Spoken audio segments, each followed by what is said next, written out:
Bonjour. Dans cette vidéo, je voulais parler un peu de l'intimidation, que ce soit à l'école ou au travail ou ailleurs. Alors, la première chose qui me paraît importante, très important en fait, c'est qu'il y a une très forte composante biologique dans l'intimidation.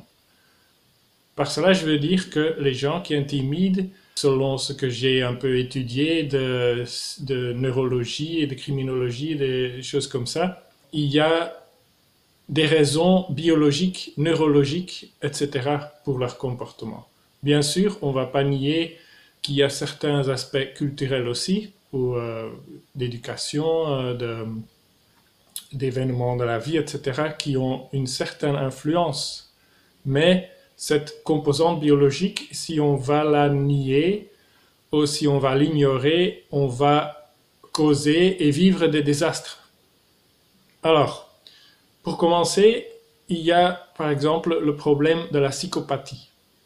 La psychopathie, c'est une sorte de syndrome, on pourrait dire, qu'on peut détecter en fait sur des scans des cerveaux, même à un très bas âge. Alors on estime que plus ou moins une personne sur 100 est psychopathe. Alors être psychopathe ou pas, c'est une question d'un certain seuil. Donc tout le monde a des caractéristiques dans un certain degré de narcissisme, d'indifférence, de machiavélisme, des choses comme ça. Mais la plupart des gens, on donne des points à ça et ils vont avoir un niveau de genre 3, 4, 5. Les psychopathes, c'est autour de 30. Alors on estime que 1% de la population est psychopathe. Et on est né psychopathe et on reste psychopathe pour le reste de sa vie. C'est comme ça qu'on le voit maintenant. C'est même pire, dans le sens que si on donne des thérapies psychologiques, etc., à des psychopathes, ils deviennent pires. C'est-à-dire, plus précisément, qu'ils apprennent à dissimuler mieux qu'ils sont psychopathes, mais ils ne changent pas leur comportement psychopathe. Dans une école, par exemple, où il y a 300 enfants, on va avoir plus ou moins 3 enfants psychopathes. Alors de ces enfants psychopathes, on ne peut pas espérer qu'ils ne vont pas se comporter comme des psychopathes. Et un des comportements extériorisés d'un psychopathe enfant va être l'intimidation. Alors pourquoi c'est important tout ça? Parce que c'est pas seulement naïf, mais c'est vraiment dangereux et idiot de penser que le psychopathe ne va pas se comporter comme un psychopathe juste parce qu'on le demande, ou juste parce qu'on le veut, ou parce qu'on lui explique que ça serait mieux pour tout le monde, etc. Il ne fonctionne pas comme ça. Puis, à part la psychopathie, il y a bien sûr aussi toute une gamme de, par exemple, de personnalités de dominance. Et ces personnalités de dominance, encore une fois, ça commence à un âge très petit. Le cerveau, il se développe même déjà dans la matrice, dans un certain sens, qui prédispose, sans prédéterminer forcément à 100%, mais qui prédispose la personne, l'individu, à de certains types de comportements. Et là, encore une fois, il y a des gens, des adultes et aussi des enfants qui sont très dominants. Il y en a qui sont moins dominants, il y en a qui ne sont pas du tout dominants. Il y a des gens qui ont une grande capacité d'empathie. C'est encore de la neurologie, ça, c'est pas quelque chose qu'on apprend en réalité. On peut apprendre à faire semblant qu'on est empathique. On ne peut pas apprendre vraiment à être empathique. Alors, il y en a qui ont une grande capacité neurologique d'empathie, et moyenne et moins grande, etc. Et donc, pourquoi je dis tout ça? Parce que toute cette histoire d'intimidation, par exemple l'intimidation à l'école, qu'est-ce qu'on propose comme mesure? On propose tout genre de choses culturelles. Alors c'est bien, c'est pas mal, on peut essayer, et pour autant que ça a un certain effet, parce que tout a un certain effet, pour autant que ça a un certain effet, et on espère que l'effet va être positif, parce qu'avec les psychopathes c'est plutôt négatif en fait, mais bon, pour autant que ça a un effet positif sur les gens pas complètement psychopathes, c'est bien. En même temps, c'est très dangereux aussi, dans le sens qu'on espère que, ou même on fait comme si avec cela, le problème est réglé. Et là, il y a deux problèmes. D'un côté, un problème comme ça, d'intimidation des individus qui intimident, ça ne se résout pas en 2 minutes, ni en 2 jours, ni probablement en 2 ans. Un individu qui a ce comportement d'intimidation, il ne va pas pouvoir le lâcher juste comme ça. À mon avis personnel, et il y a des bases scientifiques pour ça aussi dans la biosociologie, la biocriminologie, etc. Probablement, pour beaucoup de gens, c'est finalement impossible de lâcher ce comportement. Bon, ils peuvent le moduler un peu, ils peuvent le modérer, on peut essayer de faire des choses avec, on ne sait pas si ça fonctionne, etc. Mais disons encore que les solutions culturelles, ça fonctionne. Éducation, motiver, expliquer, etc. Disons que ça fonctionne. Ça ne peut jamais fonctionner juste comme ça.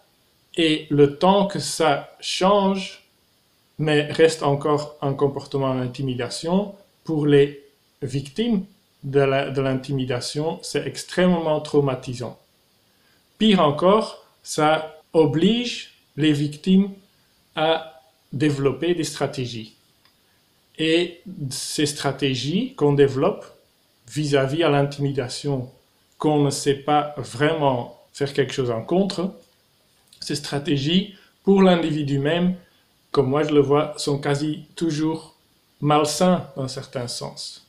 On n'a pas le droit, en tant que victime, de réagir d'une manière violente. Alors on doit développer des stratégies différentes. Et par exemple, ce que moi je vois comme stratégie, c'est d'un côté, c'est genre faire le clown, et on devient un peu un clown, on devient un peu un niais, et comme ça, on n'attire pas l'attention ou on la dévie vers quelque chose on va dire, de comique ou de, voilà. Mais ça veut dire aussi qu'on ne peut pas se développer comme un individu réalisé, fort et stable.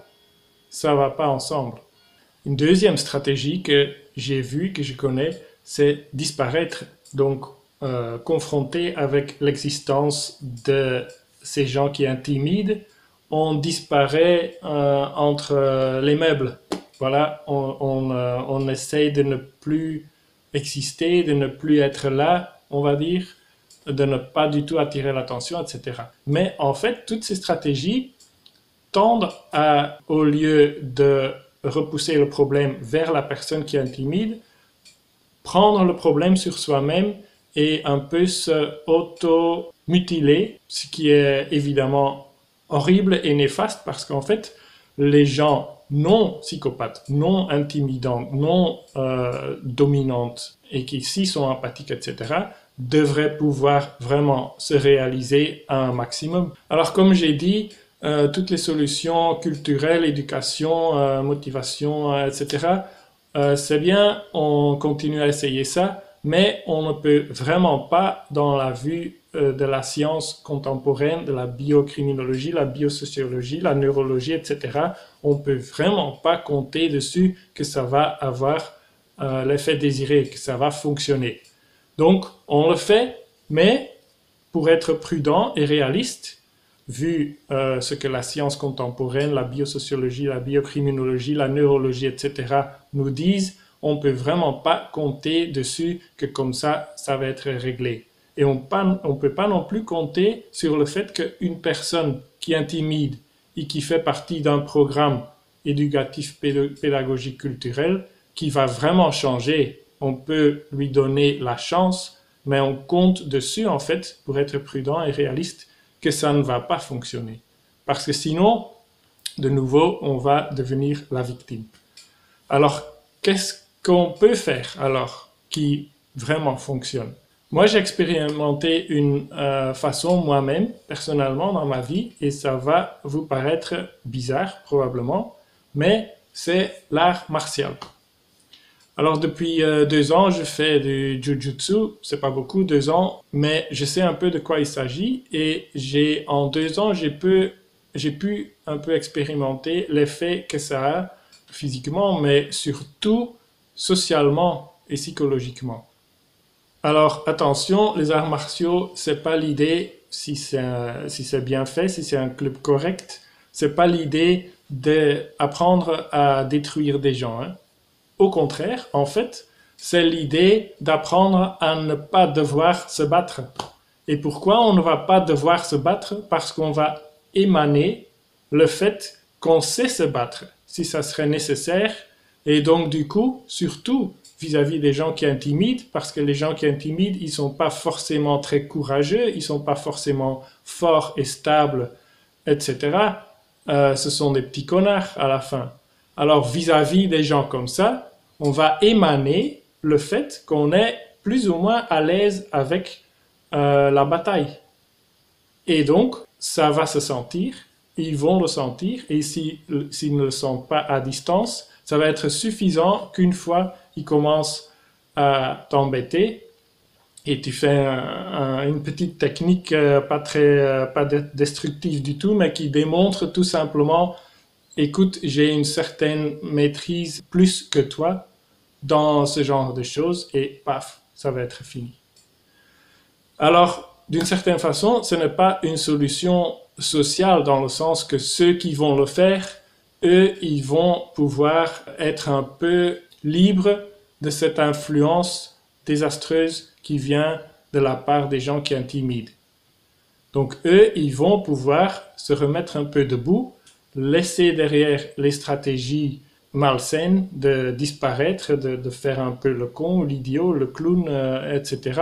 Il y a aussi une stratégie d'ailleurs, c'est un peu une version de disparaître, qui consiste en se démontrer beaucoup moins capable de beaucoup moins dans beaucoup de domaines de ce que l'on est vraiment. Et donc ceux qui vont ce que j'appelle art martial, et ça pourrait être art martial, pour ma part ça ne doit même pas être forcément un truc japonais ou jujutsu, judo, des choses comme ça. Art martial, c'est une sorte de manière d'être dans le monde où on apprend à être stable, à défendre sa place, mais aussi à psychologiquement apprendre qu'on a le droit d'avoir une place. Tout ça, ça s'apprend dans les arts martiaux, mais ça pourrait s'apprendre aussi d'une autre manière, pour ma part. Attention, tout de même, il me semble que c'est très nécessaire qu'il y ait une composante physique à ça. Une composante où on va pas seulement psychologiquement pouvoir se défendre et être stable, mais aussi physiquement. Pourquoi? Parce qu'à la fin, on est tous des singes. Et je sais qu'il y a surtout parmi les Européens, il y a une énorme attention sur le rationnel, le culturel, tout ce qui est néocortical, etc. Mais une grande partie de la vie sociale se passe en fait sur un niveau assez singe. C'est vrai que si moi j'apprends un art martial, mais les autres pas, la personne qui intimide probablement va chercher une autre victime. Et donc ça se déplace de moi à une autre personne. Ce n'est pas une solution sociale, mais s'il y a quelque chose que peut-être me paraît le plus important d'expliquer ici, c'est que je ne crois pas qu'il y a une solution sociale, dans le sens qu'on fait un petit truc, ou on fait un petit truc avec cette personne-là, où on essaye d'expliquer des choses tout simplement, mais on ne fait rien d'autre qu'expliquer, ça ne va pas changer. Et pourquoi ça ne va pas changer? En fait, l'intimidation, en soi, moi, je compte dessus que ça ne disparaît jamais, parce que c'est une caractéristique de certains cerveaux. Alors, soit on fait face à cette caractéristique réelle qui est là, d'une manière stable et forte, soit on en est victime. Et je crois qu'il faudrait arriver à accepter cette réalité. Et c'est un peu faire un deuil aussi. Ça serait génial si on pourrait se mettre ensemble et avec la personne qui intimide ou les personnes qui intimident. Ça serait génial si on pourrait se mettre ensemble et discuter de cela et tous se comprendre. Mais ça ne fonctionne pas comme ça. Le temps qu'on compte dessus que cela va fonctionner, c'est le temps qui va avoir tout le temps plein de victimes. À la prochaine.